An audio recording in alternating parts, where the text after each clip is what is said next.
partie de cette matinée, on va parler du Community Manager avec Hans-Paul pour le Studio Volume, Michel qui revient, Wagram et Tariq uniquement, hein, on est d'accord, voilà.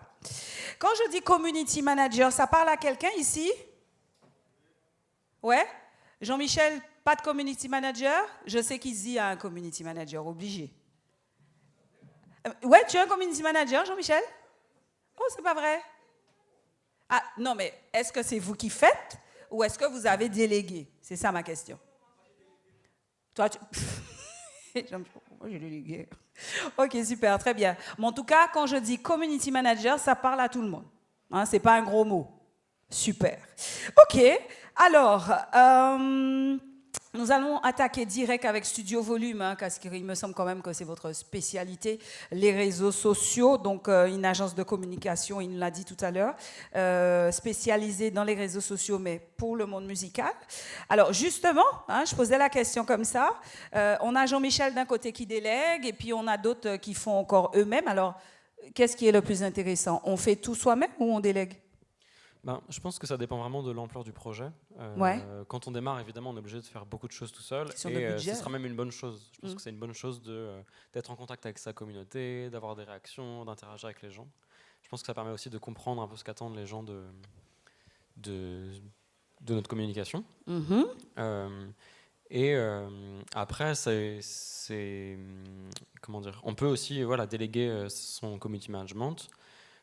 Une fois que, par exemple, on est déjà bien entouré, qu'on a plein de choses à gérer. Bien structuré. Ouais. Mais par exemple, nous-mêmes, avec des artistes avec qui on travaille sur le community management, parfois on va leur laisser, par exemple, les stories, etc. Alors, juste une petite expérience, puisqu'on est là pour partager. Je sais que moi, c'est quand j'ai fait la formation de Community Manager que j'ai décidé de déléguer. Ça va pas être possible, trop de travail. Justement, comment ça fonctionne un Community Manager? Quel est son rôle dans toute cette stratégie et toute cette com? Le rôle du Community Manager, ça va être de réussir à structurer la communication. Ouais. On en parlait justement tout à l'heure, mais sur le côté de faire un rétro-planning et de préparer un peu toutes les planning sorties, éditorial. Un planning éditorial. Et à partir de là, de pouvoir construire un fil rouge, raconter une histoire. Le storytelling, moi je reprends vos mots. Le storytelling, exactement. Ça va être principalement ça le rôle du community manager. Ouais. Mais aussi de continuer à interagir avec les gens, rendre l'artiste intéressant, quoi. Ouais. Et justement, comment on va générer, comment le community manager va générer cette fameuse communauté dont on parle et ces millions de followers, ces vues, comment? En fait, il y a plein d'outils qui permettent de bien gérer son community management. Comment simplifier ça? En fait, l'idée, c'est que plus on va... N'oubliez pas, c'est comme si j'avais 5 ans. En fait, je pense que pour n'importe quelle personne qui devrait gérer la communication de son projet aujourd'hui vraiment et faire son propre community management, la première chose, c'est de s'organiser, de préparer les publications en amont. On en parlait avec Tariq tout à l'heure en arrivant. En fait, nous, on a beaucoup d'artistes, par exemple, qui viennent nous voir et ils ont déjà préparé des clips, ils ont déjà commencé à sortir des choses. Et en fait, parfois, ils n'ont pas prévu comment ils allaient... ils n'ont pas prévu la manière dont ils allaient communiquer sur ce qu'ils ont fait. Et en fait, je pense qu'il faut anticiper un peu sur ça et se dire, avant de faire un clip, avant de sortir des singles, il faut quand même réfléchir un peu à comment on va sortir tout ça. Est-ce qu'on va faire un teaser? On revient à ce que tu disais, la stratégie, on réfléchit avant. C'est ça. Après, donc, comme on va publier sur des plateformes qui dépendent d'algorithmes, donc qui vont être gérées, les publications qui seront mises en avant, elles seront mises en avant par rapport à des programmes informatiques qui évaluent un peu ce qui est le plus intéressant pour chaque utilisateur. En fait, il va falloir qu'on est un peu contraint par certaines choses. Par exemple, il faut poster assez régulièrement, il faut varier les formats dans lesquels on poste, il va falloir choisir les utiliser un peu toutes les fonctionnalités des réseaux sociaux. Ça, c'est des choses qu'on peut trouver facilement. On peut facilement trouver des informations là-dessus sur... je pourrais vous donner les sites si ça vous intéresse. Il y a des sites, par exemple. Mais allez-y, très cher, on est là pour prendre le maximum d'informations. Il y a un site de Instagram, Facebook qui s'appelle Creator Studio. Et sur le Creator Studio, il y a une partie un peu formation dans laquelle ils vont un peu nous expliquer qu'est-ce qui fait qu'Instagram met une publication en avant ou pas. Qu'est-ce qui donne de la visibilité en fait sur cette plateforme?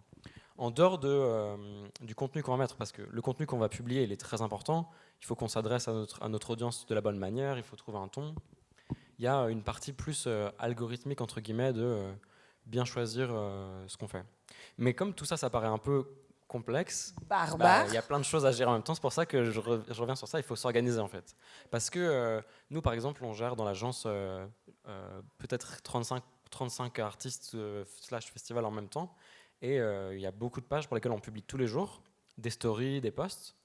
Et on ne pourrait pas le faire, je ne pourrais pas être là en train de parler si on devait poster tout le temps. Donc on a des plannings de publication. Donc en fait, on écrit les publications longtemps avant. Oui, puisqu'il y a des outils pour publier en différé. C'est ça. Et alors il y a des outils gratuits qui sont fournis par Facebook, Instagram, par YouTube, etc. On peut programmer tous les contenus qu'on va poster. Et en s'organisant, on va vraiment déjà pouvoir passer, par exemple, un moment dans sa semaine où on prévoit toutes ces publications.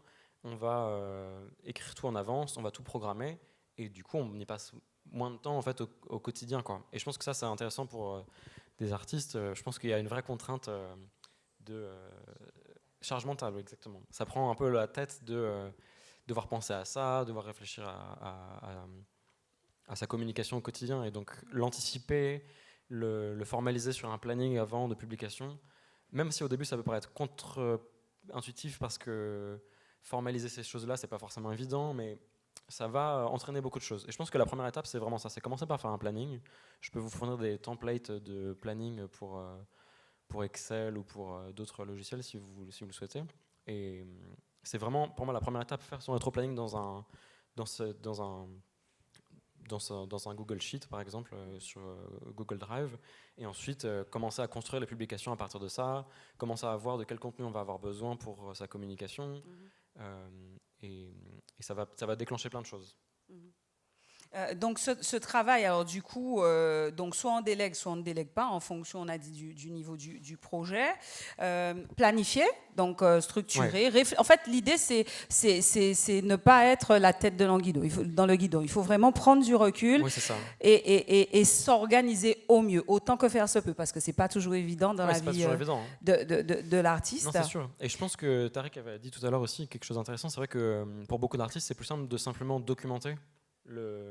Oui, fournir le contenu en fait. Quotidien, en fait. Mais c'est pas uniquement fournir le contenu, il faut voir, parce qu'il y a une différence, selon moi, entre fournir le contenu, donc c'est-à-dire le clip, la vidéo, la photo, et ensuite comment la poster, écrire le texte, voilà, il y a tout cela pour pouvoir générer du flux sur le réseau. Ouais. En fait, c'est pas pareil. En fait, cette idée de documenter, par exemple, si on a un artiste et que plusieurs fois par semaine, on répète, on joue, on a des concerts, et que moi je vous dis il faut faire des stories tous les jours par exemple, ce qui est plutôt recommandé pour avoir de la visibilité sur Instagram par exemple, ça paraît une énorme quantité de stories à faire. Mais en fait, si on fait que documenter le moment où on va jouer sur cette date, les moments où on répète, etc., finalement, il n'y a pas d'intérêt en fait. Story, 14 stories dans la semaine, c'est peut-être pas tant que ça en fait. Ouais. C'est plus dans la manière dont on l'envisage. Et on peut faire des choses simples et il y a plein d'idées à avoir. On pourra en parler plus tout à l'heure pendant les speed meetings. Oui, n'oubliez pas que cet après-midi à partir de 15h, eh bien, tous nos experts vous donnent rendez-vous au Canela Beach. Pour ceux qui m'ont posé la question, à partir de 15h, eh bien, pour échanger sur vos projets personnels. Merci beaucoup, Mr. Paul Hans. Alors, sur cette partie-là, n'hésitez pas si vous voulez compléter.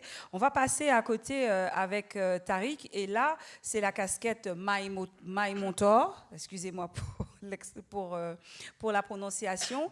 Alors, on parlait de développer le réseau social, donc c'est-à-dire c'est grossir le nombre de followers, mais est-ce que finalement c'est le nombre de followers, une grosse communauté garantit forcément un grand nombre de personnes présentes au concert, ou encore est-ce que c'est ce qui va faire que les gens vont streamer? Est-ce que c'est ça finalement, Tariq? Je te pose la question. C'est un bon sujet. Merci Emouna de la poser.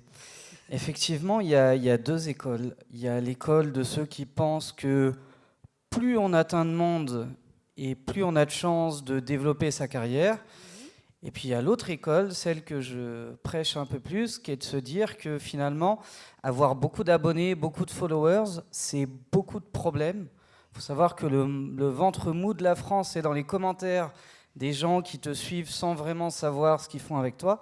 Et je pense que moins on a de monde qui nous suit, mieux c'est. Autrement dit, je préfère avoir une chaîne YouTube d'artistes où j'ai 2000, 3000, 5000 abonnés, mais chaque abonné a un très très fort niveau d'engagement, devient vraiment fan, intègre même, au-delà du fait d'être abonné, ma fanbase, et je vais avoir la capacité, au-delà d'être dépendant d'une plateforme comme YouTube, Instagram ou autre, je vais avoir la capacité d'attirer ce public-là dans ma fanbase et de communiquer avec lui dès que j'en ai envie. Donc je te donne un exemple. Si demain tu sors et c'est pour ça que je te rejoins sur le fait de bien planifier, si demain tu sors un clip sur YouTube et que ton seul objectif c'est de voir afficher 1 million de vues, c'est bien pour l'ego, c'est bien pour les contacts pro que tu peux faire éventuellement à moyen long terme, mais à court terme, ça remplit pas le frigo. Si, C'est quoi, à l'inverse, 1 million de vues, c'est quoi? Qui c'est qui m'a dit ça ce matin? C'est 1500 €? ça dépend des plateformes, des pays. En moyenne, je dirais plus autour de 1000 €. Ouais, D'accord.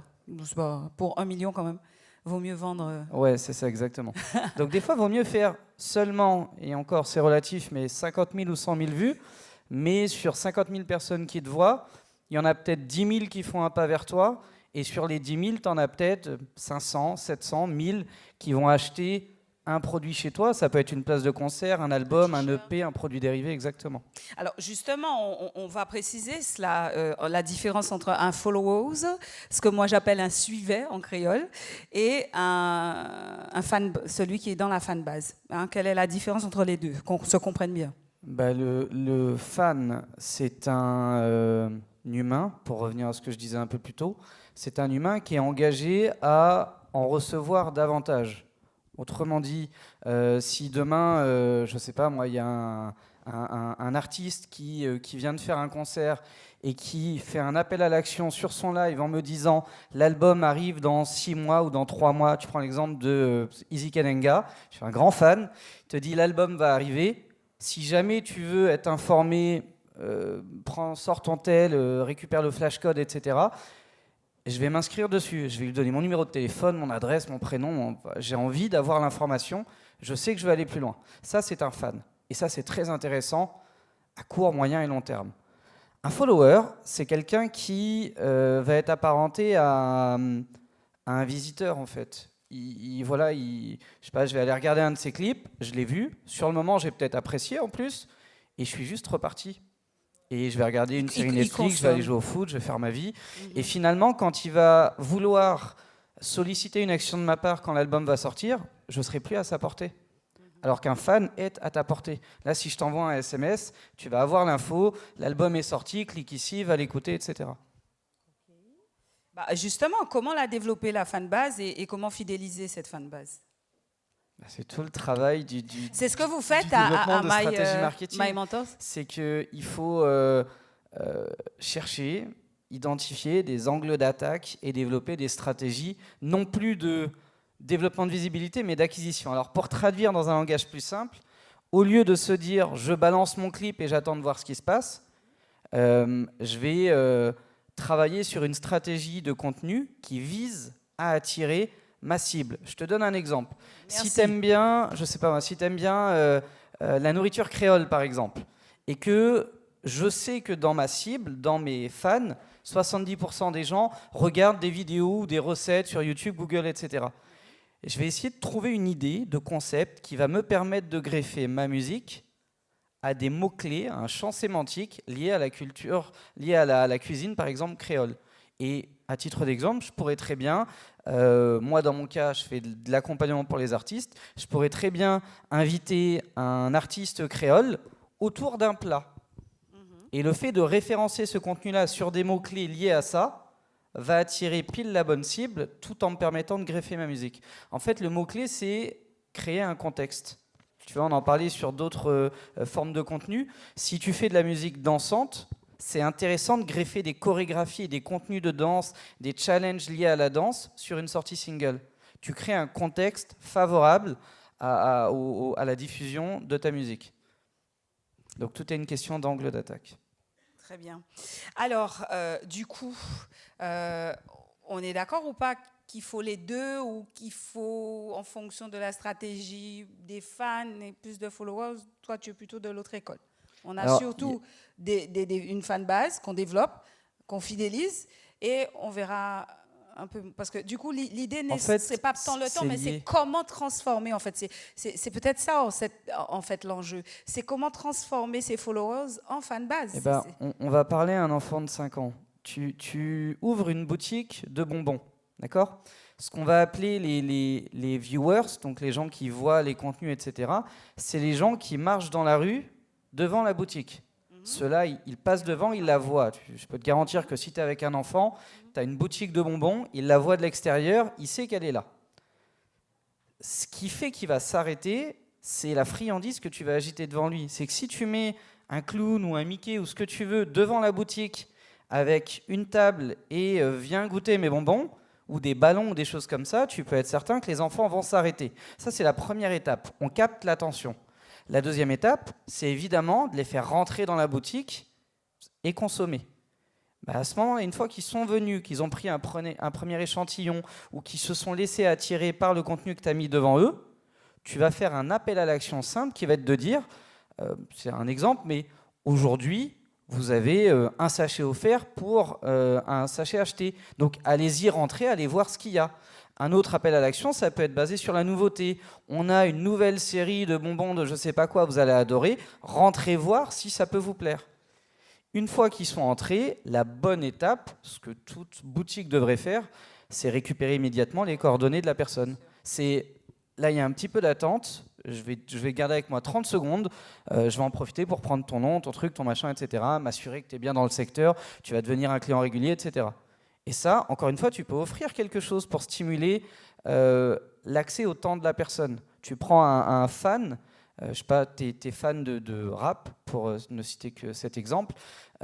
C'est très compliqué de bloquer quelqu'un et de lui dire donne-moi tes coordonnées parce que je vais te parler d'un truc. Mais par contre, je sais pas, moi je suis fan de Nino par exemple, si tu me dis il y a un EP exclusif qui sera jamais commercialisé et tu peux l'avoir si tu m'accordes juste 2 minutes de ton temps, tu as une grosse partie des gens qui vont accorder leur temps. C'est ce que Jul a fait par exemple.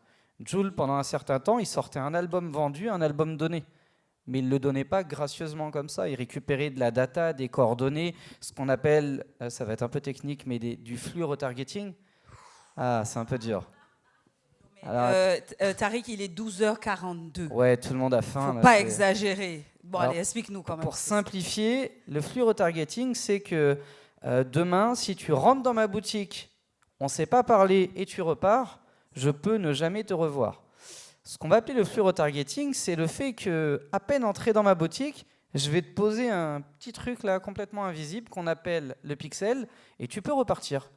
Et avec ce pixel, je vais te suivre. Donc si tu vas dans la boutique de mon voisin, si jamais il a un écran où il passe de la pub, je vais pouvoir te montrer que j'ai une meilleure offre que lui chez moi, donc il faudrait que tu reviennes chez moi. Ouais, donc là, on est pisté, quoi. C'est un peu ça l'idée. C'est du pistage, en gros. Voilà. Ça rigole pas. Tout ça grâce au net, grâce à Internet. Grâce à Internet. C'est quand même extraordinaire. Restez là, vous bougez pas. Hein. Je vais du côté de Michel, finalement, pour lui demander, dans tout ce qu'elle a entendu, est-ce qu'on peut vraiment parler d'un meilleur choix, enfin des meilleures pratiques en ce qui concernerait justement ce web et la com et la stratégie? Finalement. Non, parce que comme l'ont dit Tariq et Paul-Henri, c'est vraiment du cas par cas, en fonction du projet, de là où tu veux l'emmener, du genre musical. Il y a des pratiques qui se font plus peut-être dans un genre qu'un autre, donc il n'y a pas de modèle particulier, tu vois. Donc, alors, comme dans toute chose, il y a toujours des avantages, des inconvénients ou peut-être même des points de vigilance. Alors justement, dans tout ce développement, bon, on a vu que ça reste quand même positif, hein, grosso modo, le développement autour des plateformes, mais est-ce que justement, il y aurait des points de vigilance à avoir par rapport à l'utilisation des réseaux sociaux, l'utilisation, mettre en place une stratégie digitale. Tu pourras intervenir, il n'y a aucun souci. Est-ce qu'il y a des... Tu es prêt? Vas-y, il est chaud. Lâche tout. Non, en fait, ce que je voulais rajouter, c'est que je pense qu'en vrai, les réseaux sociaux, c'est quand même un outil qui a un peu inversé la tendance. C'est qu'avant, c'était plutôt les labels, directement les médias qui allaient décider quelle carrière allait fonctionner. Maintenant, les artistes, ils ont ce pouvoir-là entre leurs mains, de pouvoir eux-mêmes faire leur communication, faire parler d'eux. Et je pense que c'est une opportunité énorme. Honnêtement, il y a forcément des vices à ces plateformes-là, plus sur peut-être la santé mentale, parce qu'on a envie de se comparer, on a envie de... On parle on parle aussi de bad buzz. Oui, des choses éventuellement, comme ça. ça peut être ça, mais... Oui, puis on est tenté surtout, quand quelqu'un fonctionne, quand quelque chose marche, de vouloir le copier. Mais il ne faut pas copier, il faut s'inspirer d'eux. Et comme on le disait ce matin, restant quand même soi-même, quoi. Oui, c'est Chris qui parlait d'authenticité. Et ouais. Ah, il y a la tendance, l'authenticité, il y avait un autre mot, j'ai oublié, il est là, il va nous aider, non, il n'est plus là. Bref, en tout cas, l'originalité, merci beaucoup. Non, c'est vrai. Et c'est vrai que, par exemple, les artistes avec qui on travaille, nous, on n'essaye jamais de dénaturer le propos artistique, on n'essaye pas de leur dire, par exemple, il faut que tu fasses des stories tout le temps, fais des stories quand tu es au restaurant et montre ton plat. C'est pas ça qui est intéressant pour les gens, il faut que ça apporte de la valeur. Si on suit quelqu'un qui est artiste, c'est parce qu'on a envie de voir... je sais pas, des coulisses, on a envie de voir ce qui se passe dans le développement du projet, on a envie de voir la tournée, on a envie de voir tout ça, quoi. Et peut-être d'autres aspects du projet, comme disait Tariq, ça peut être d'autres choses. On a travaillé avec une artiste, par exemple, Laura Cahen, qui fait de la chanson française. Elle avait un album. Mais n'oubliez pas qu'il faut, comme on ne les connaît pas, il faut chanter pour qu'on puisse resituer. Non, c'est trop aigu pour moi. D'accord, okay, pas de problème. Et en tout cas, elle avait un album vraiment où... qui parlait beaucoup du féminisme, etc. Et sur ses réseaux sociaux, elle a décidé de faire des petites interviews d'artistes qui l'avaient inspiré, des femmes, etc. Et de faire des portraits. Et en fait, ça a super bien marché aussi auprès de sa communauté, qui avait été réceptif à sa musique. Ça a permis à des gens qui ne la connaissaient pas de découvrir ça. Et c'est l'histoire que tu racontais avec les plats, etc. tout à l'heure. C'est la même chose, mais sous un autre angle. Et en fait, je pense que en tout cas, chaque artiste devrait pouvoir trouver des choses. Excuse-moi, je vais rajouter juste un élément, c'est que se différencier, c'est pas important, c'est vital. Ça, c'est le premier point. Même si tu rentres dans la tendance du moment, il faut arriver avec des signes distinctifs, des symboles, un champ visuel, des choses comme ça. Mais il faut surtout être très cohésif. Je pense que les artistes qui arrivent à exploser aujourd'hui... Cohésif, c'est cohérence, c'est pareil. Cohésif, c'est garder un ensemble... voilà, c'est ça. Avoir son univers, en fait. C'est vraiment avoir son univers. C'est avoir ses codes, son langage, son champ visuel, toutes ces choses-là. Ça marche vraiment. Je vais citer un exemple d'artiste. Je serais incapable de la chanter, je suis désolé, mais Billie Eilish, par exemple, c'est très barré ce qu'elle fait. L'univers musical est très particulier, mais c'est très cohérent, elle ne fait que ça, elle le fait très bien, elle innove même dans sa cohérence, dans son univers, et à partir de là, soit on aime, soit on n'aime pas. Mais c'est différenciant, c'est cohésif, et ça fédère, du coup ça marche. Très bien. Alors, je reviens à Michel. Est-ce que justement, toi, par rapport à ton expérience, on rappelle quand même que tu as un cabinet spécifique en stratégie avec plein d'autres casquettes que je ne vais pas rappeler tout de suite. Eh bien, justement, par rapport à ce rôle du community manager, est-ce qu'à un moment ou un autre, toi, tu le fais rentrer et comment il fonctionne de ton côté? Est-ce que c'est simple aussi Non, c'est pas simple parce que Chris n'est pas le seul à être. Voilà. Et c'est pas une question de. Est-ce que c'est une question de génération? Non, je pose plusieurs questions en même temps. Du tout. On arrive sur la fin, c'est normal. J'ai le problème avec une artiste de 24 ans et qui n'arrive pas à faire des posts sur les réseaux sociaux et pourtant on lui explique que c'est pas mettre sa vie à la vue de tout le monde, c'est poster du contenu relatif à sa musique. Mais il y a du blocage quand même, donc du coup il y a une rééducation un peu à faire, une pédagogie surtout à avoir avec la personne pour lui expliquer que, comme on le dit depuis ce matin, le développement de ta musique est lié aussi aux réseaux sociaux. Aujourd'hui les réseaux sociaux c'est ton CV que tu mets à disposition de tout le monde et si tu ne l'animes pas, on croit que tu fais rien. Donc c'est assez compliqué. Parfois. Et ce n'est pas une question d'âge. Non, pas du tout. Non. Très bien. Mes amis, il nous reste 10 minutes. Donc, ce que je propose, puisqu'on n'a pas vraiment pu le faire ce matin, et je sais que certains ne pourront pas revenir cet après-midi, alors ce n'est pas du tout prévu.